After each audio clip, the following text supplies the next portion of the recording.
سلام به شما همراهان عزیز. امیدوارم حالتون خوب باشه. امروز میخوایم بریم سراغ یه بحثی که خب فکر کنم چالش خیلی از ما هاست تو این دوره زمونه پرسرعت. اینکه چطوری میشه از مسیر پیشرفت وقتی حس میکنیم آقا کند داره پیش میره واقعا لذت برد.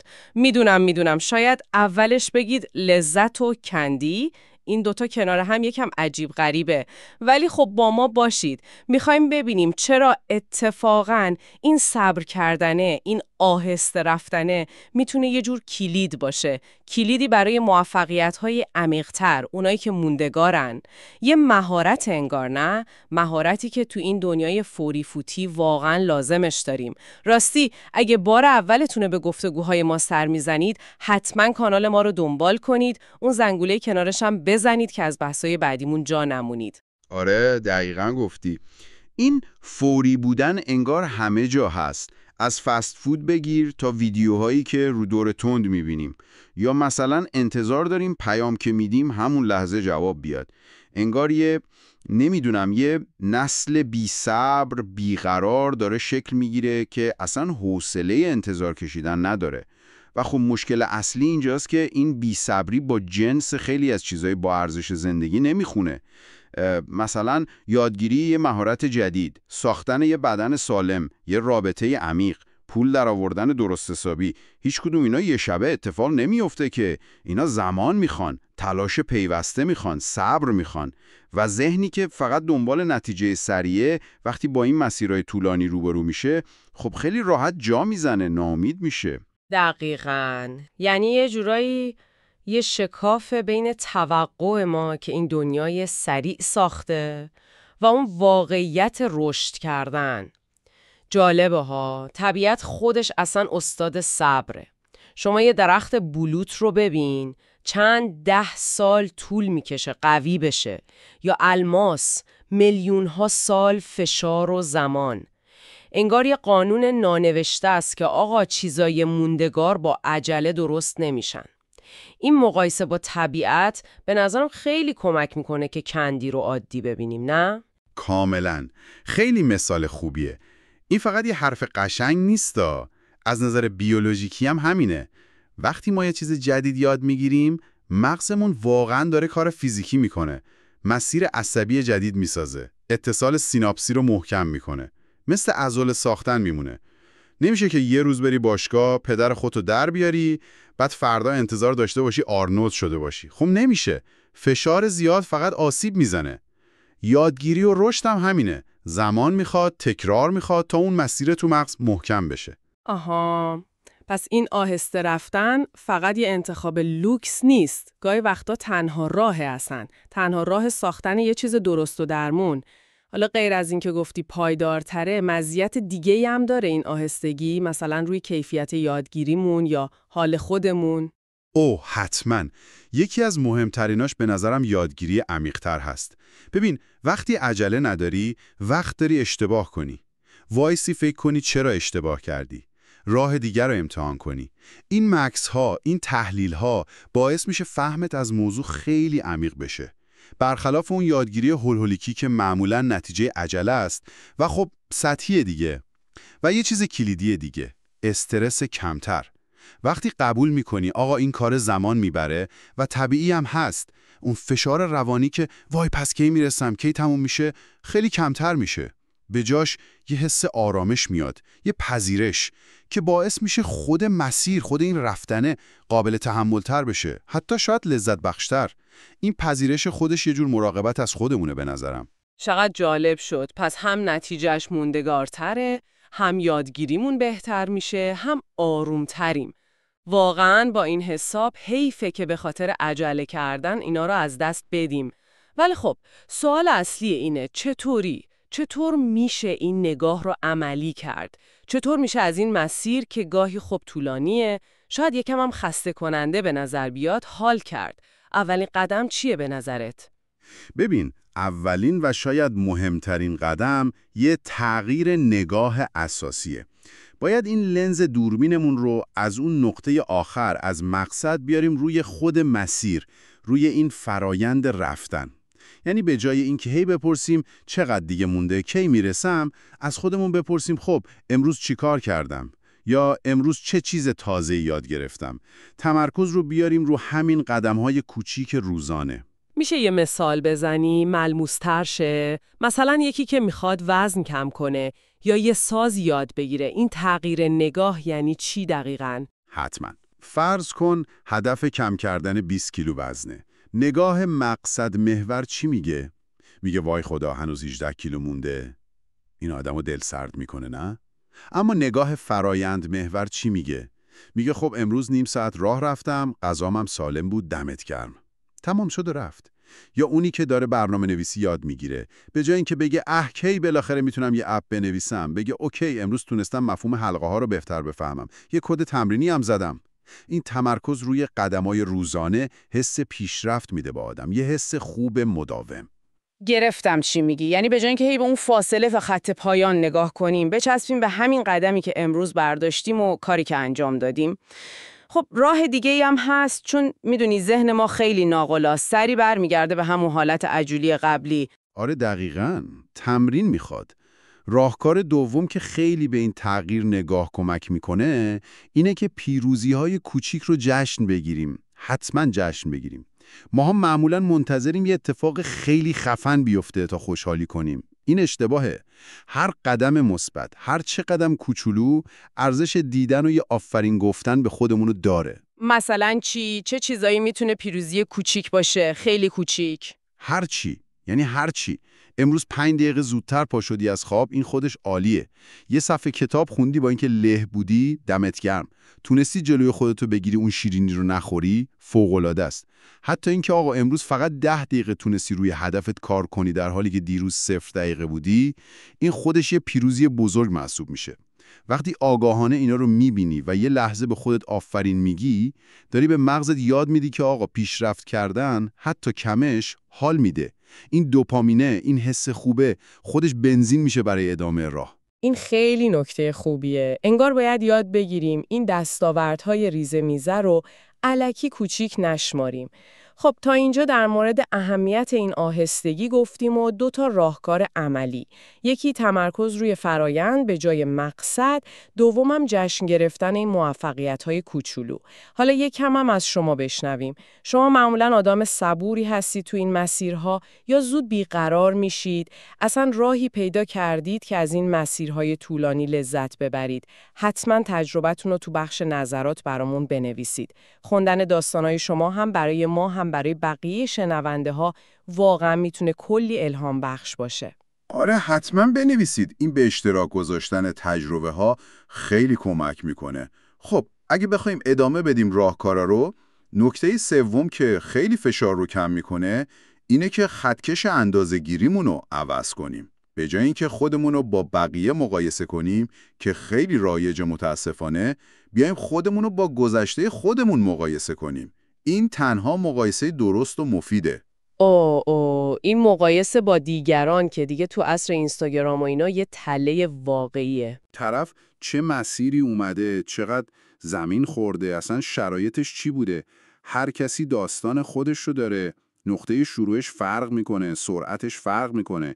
تنها مقایسه منصفانه اینه که بپرسی من امروز از من دیروز یا ماه پیش یا سال پیش یه ذره بهتر شدم، یه چیز جدید یاد گرفتم، یه قدم کوچیک به سمت هدفم برداشتم. همین. این نگاه تمرکز رو میاره روی رشد شخصی خودمون. و نکته چهارم چیزیه که من بهش میگم صبر استراتژیک. ببین این صبر با تنبلی و بیخیالی فرق داره ها. صبر استراتژیک یعنی بفهمیم، درک کنیم که آقا کارهای بزرگ زمان میبرن و ما باید آگاهانه با برنامه قدمای لازم رو برداریم، حتی اگه نتیجهش همین فردا دیده نشه. یه جور صبر فعاله. میدونیم داریم درست تلاش میکنیم و به این فرایند، به این مسیره اعتماد داریم. صبر استراتژیک، چه باحال. این منو یاد داستان آدمای بزرگ میندازه که سالها تلاش کردن. مثلا اون داستان سراهنگ سندرز و مرغ کنتاکی. شنیدم دستورش 1000 بار رد شده و تازه تو 60 و چند سالگی کارش گرفته. فکر کن اگه اون صبر استراتژیک رو نداشت چی میشد؟ بعد از 10مین بار جا میزد دیگه. دقیقاً. یا اون مثال بامبوی ژاپنی خیلی قشنگه. میگن وقتی میکاریش تا 4-5 سال هیچی ازش رو خاک معلوم نیست. هیچی. تمام اتفاقات زیر زمینه. داره ریشه میدونه، یه شبکه قوی میسازه، اما بعد از این چند سال یهو تو چند هفته 90 فوت یعنی حدود 30 متر قد میکشه. اون رشد انفجاری نتیجه اون سالها صبر و کار زیر زمینیه. اینا یادمون میندازه که خیلی وقتا کار اصلی داره تو عمق انجام میشه، حتی اگه ما نبینیمش. پس پشت پرده خیلی از این موفقیت‌های یهویی کلی صبر و تلاش نادیده گرفته شده هست. خب حالا بیایم یکم عملی ترش کنیم. چند تا تکنیک کاربردی تر. برای کسی که میخواد این صبر استراتژیک رو تمرین کنه، چه ابزاری، چه تکنیکی هست؟ یه تکنیک خیلی ساده و به نظرم قدرتمند، قانون 1% هست. یعنی چی؟ یعنی آقا لازم نیست هر روز کوه جابجا کنی. فقط سعی کن هر روز فقط 1% بهتر از دیروزت باشی. شاید بگی 1% که چیزی نیست، ولی قدرت اثر مرکب اینجاست. همین 1% کوچولو رو هم جمع میشن، قوقا میکنن. چجوری یعنی؟ مثلا چطور میشه 1% بهتر شد؟ مثلا اگه هدفت مطالعه روزانه است و امروز 10 صفحه خوندی، فردا سعی کن 10 صفحه و یه پاراگراف بخونی. فقط همین. اگه 30 دقیقه ورزش میکنی، فردا 30 دقیقه و مثلا 20 ثانیه ورزش کن. همین بهبودای کوچولوی روزانه اگه یه سال ادامه پیدا کنه، میدونی چی میشه؟ طبق محاسبات میتونه تو رو بیش از 37 برابر نسبت به اول سال بهتر کنه. مهم اون استمرار است. اون هر روز انجام دادنه، نه بزرگی قدم. 37 برابر. چه فوق‌العاده. این اثر مرکب واقعا عجیبه. خب تکنیک دیگه ای هم هست که کمک کنه این پیشرفت‌های کوچولو رو ببینیم و یادمون نره که انگیزه بگیریم. آره، نوشتن ژورنال پیشرفت خیلی کمک میکنه. لازم نیست خیلی طولانی و مفصل باشه ها. هر شب فقط چند دقیقه وقت بذار، بنویس. امروز چه کار کوچیکی در جهت هدفم کردم؟ چی یاد گرفتم؟ چه حسی داشتم موقع تلاش؟ این نوشتن هم کمک میکنه پیشرفت تو ببینی، ثبتش کنی که خودش انگیزه میده. هم یه فرصتیه برای فکر کردن به مسیر، این که ازش درس بگیری. و برای اون لحظه‌های سخت چی؟ اون وقتایی که دیگه واقعاً کلافه میشیم، حس میکنیم دیگه نمیتونیم صبر کنیم. اون اوج بیقراریه. آره، اون لحظه هم طبیعیه، کاملا طبیعیه. یه تکنیک ساده ولی خیلی مؤثر، تنفس عمیق آگاهانه است. هر وقت حس کردی داری بیقرار میشی، مضطرب میشی، عجله میکنی، فقط چند لحظه وایسا. 3 تا نفس عمیق بکش. تمرکز کن روی دم و بازدمت و به خودت یادآوری کن. من تو مسیرم، دارم پیش میرم. صبور باش. همین مکث کوتاه میتونه اون سیستم عصبی سمپاتیک رو آروم کنه و دوباره ورد گردانه به حالت عادی‌تر. و یه پیشنهاد دیگه هم تعریف کردن ایستگاه‌های لذت تو مسیره. قرار نیست که کل مسیر فقط سختی باشه که. میتونی برای خودت جایزه‌های کوچیک دوره‌ای بذاری. مثلا آخر هر هفته یه کاری که دوست داری انجام بده به خاطر تلاشی که این هفته کردی. یا سر هر ماه بشین پیشرفتتو مرور کن و یه جایزه کوچولو، یه حال خوب به خودت بده. این باعث میشه مسیر جذابتر بشه. حس نکنی فقط داری ریاضت میکشی. این ایستگاه لذت خیلی فکر خوبیه. انگار مسیر رو شبیه یه بازی میکنه. خب حالا اگه یکم از زاویه روانشناسی هم نگاه کنیم، این پذیرش روند آهسته چه تأثیرای مثبتی روی ذهن و روان ما میذاره؟ تأثیراتش خیلی قابل توجهه. اولیش همونی که گفتم، کاهش چشمگیر اضطراب.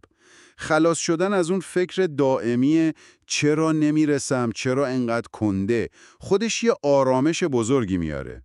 دوم، بالا رفتن رضایت کلی از زندگی. جالبه بدونی تحقیقات نشون داده آدمایی که یاد میگیرن از خود فرایند لذت ببرن، حتی اگه هنوز به اون هدف نهایی نرسیده باشن، معمولاً آدمای شادترین. انگار اون لذت تو خود تلاش کردن است، تو مسیر بودنه. و سوم، به نظرم تقویت تدریجی اعتماد به نفس است. هر کدوم از اون پیروزی‌های کوچیک که جشن میگیری، هر مهارتی که ذره ذره به دست میاری، مثل یه آجر میمونه که روی دیوار اعتماد به نفست میذاری. وقتی میبینی که داری هرچند آروم ولی داری بهتر میشی، باورت به این که میتونی کارهای بزرگتر هم انجام بدی قوی‌تر میشه. اما خب حتما اشتباههای رایجی هم هست که آدما میکنن وقتی سعی میکنن صبور باشن. نه، یه سری تله هایی که توش میافتن. آره، چند تا تله شایع وجود داره.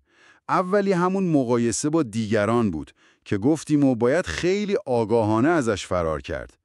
تله دوم اینه که انتظار داشته باشیم پیشرفت همیشه خطی و مستقیم باشه.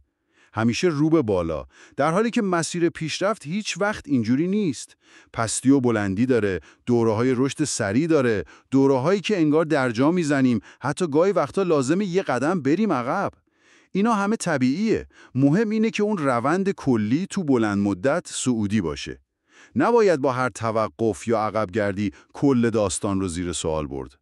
و تله سوم رها کردن زود هنگام مسیره. خیلی‌ها بعد از یه مدت کوتاه که نتیجه آنچنانی نمی‌بینن، سریع نتیجه می‌گیرن که نه آقا این فایده نداره و ولش می‌کنن. در حالی که شاید دقیقاً داشتن به اون نقطه عطف، به اون جایی که نتایج دیده میشه، نزدیک می‌شدن. رشد واقعی زمان و استمرار می‌خواد. نباید زود قضاوت کرد. پس باید حواسمون به این تله ها هم باشه. مقایسه نکردن، انتظار پیشرفت خطی نداشتن و زود جان نزدن. حالا برای تقویت اون بخش ذهنی صبر، یعنی اینکه واقعاً این طرز فکر تو وجودمون بشینه، راهکار ذهنی خاصی هم هست؟ بله، چند تا تکنیک ذهنی هم میتونه خیلی کمک کنه. یکیش تصویرسازی آینده است.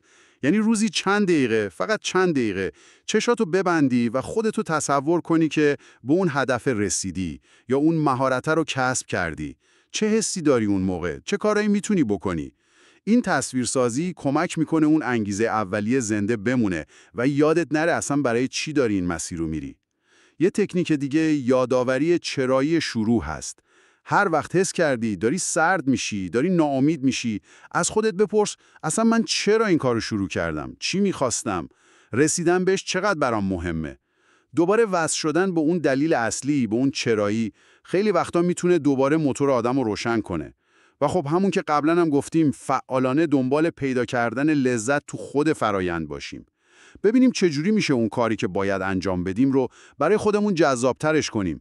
با موزیک گوش دادن موقع ورزش، با درس خوندن با یه دوست، با پیدا کردن روش‌های یادگیری باحال و خلاقانه، هر چیزی که اون کار رو از یه وظیفه خشک و خالی تبدیل کنه به یه چیزی که ازش لذت ببریم. استفاده از جملات تأکیدی چطور؟ اینا که میگن صبح به صبح جلوی آینه بگید. به نظرت اینا هم جواب میده؟ ببین، جملات تأکیدی مثبت اگه درست استفاده بشن میتونن به برنامه‌ریزی دوباره ذهن ناخودآگاه کمک کنن. تکرار جمله‌هایی مثل من دارم پیشرفت میکنم قدم به قدم، صبر من نشونه قدرت منه، من از مسیر یادگیری لذت میبرم، پیشرفت من موندگاره، مخصوصاً اگه با یه حس خوب، با یه باور تکرار بشن، آره به مرور زمان میتونن این باورهای ما رو نسبت به صبر و پیشرفت تغییر بدن. امتحان ضرر نداره. خب، حالا نقش محیط چی میشه؟ دور و بریامون، خانواده، دوستا، همین شبکه‌های اجتماعی که گفتیم. چطور با اون فشار بیرونی برای اینکه زود باش دیگه، نتیجه چی شد کنار بیایم؟ آره، اینم نکته مهمیه. اولا که خب تا جایی که میشه باید سعی کنیم با اطرافیانمون، اونایی که حس میکنیم خیلی عجولن، صحبت کنیم. این فلسفه پیشرفت آهسته ولی پایدار رو براشون توضیح بدیم. شاید اونا هم تونستن یکم زاویه دیدشون رو عوض کنن. در مورد شبکه‌های اجتماعی هم کلیدش همون آگاهیه.